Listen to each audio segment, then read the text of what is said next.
მე პირველად გავიგე, არ ვიცოდი, რომ არსებობს ორი სახის მორიელი. ერთი შავი მორიელი, რომელიც არა, სამი. სამია? სამი სახის მორიელი. მოყევით, აბა.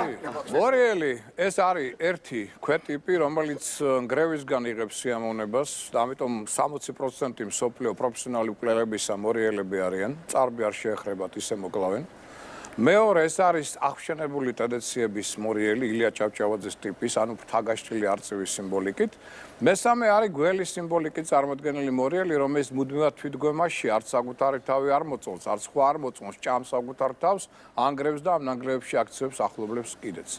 სამივე ყველა მორიელში. რომელი განვითარდება მათგან დამოკიდებულია ოჯახზე, მეგობრულ წრეზე, სკოლაზე და ბევრ გარე ფენოტიპურ ფაქტორებზე, ხო? ბატულადოსთან დაკავშირებით, რადგან მე ვიცი, მისი პირადი ჰოროსკოპი მაქვს შედგენილი და არა მარტო ზოდიაქოთი ვლაპარაკობ. რაც ითქვა ახლა მის მორიელურ ელემენტებზე კი ისტორია. გარეგნულად ბატონი ლადო არის სასწორი ზოდიაქო.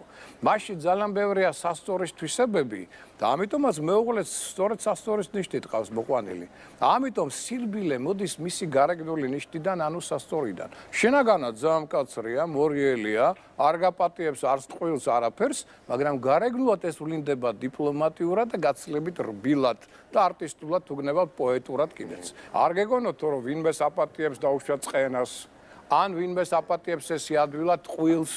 არ იქნება ეს მომენტი. იგივე თავის საკუთარ შვილებს, პირველში რასაც ასწავლის მორიელი, აუცილებლად მითხარი სიმართლე, უფრო მეტად პატივსცემ ადამიანს, ვინც სიმართლეს ეტყვის, რომ წარმოეწონოს, ვიდრე დაეჭიროს ყულზე. ეს თვისებები ექნება და რაც შეეხება სექსუალურ ენერგიას, აქ სწორად უნდა გავიგოთ. ბევრს გონია, რომ ეს ნიშანი არის გარყვნილი. არ არის გარყვნილი, უნდა გავითვალისწინოთ, ყველას აქვს კოსმიური ძირითადი ენერგოცენტრი, ყველა 12 ნიშანს. ძირითადი ენერგოცენტრი მორიელის არის სექსუალური ჩაკრა, ეგრეთ წოდებული წერტილი, ხო? ანუ ეს არის ერთადერთი ნიშანი გია, რომელიც სექსის მერე მზად არის რომ ადგას და ყანა მოხნას მაგალითად. რატო? იმიტომ რომ სექსიდან ეს ენერგიას იღებს, ყველა სხვას პირიქით ეხარჯება და უნდა ძილი. ეს პირიქით, ეს არის მისი სასიცოცხლო ენერგია. ბატონ ლადო, გუში